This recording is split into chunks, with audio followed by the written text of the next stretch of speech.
Welcome guys to the Hardware Set Info channel. In front of me is Samsung Galaxy M35 and in this video I'm going to show you how to connect to Wi-Fi on this device. Alright, so firstly to do this we have to open our settings and now we have to choose connections and Wi-Fi. Now here we have to choose the network that we want to connect, for example this one or maybe this one, and we have to type password.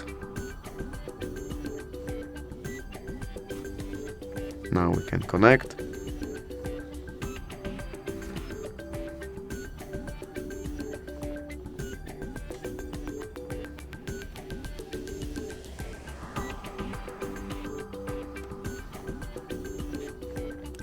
Okay, now the password is correct, and as you can see, that's it.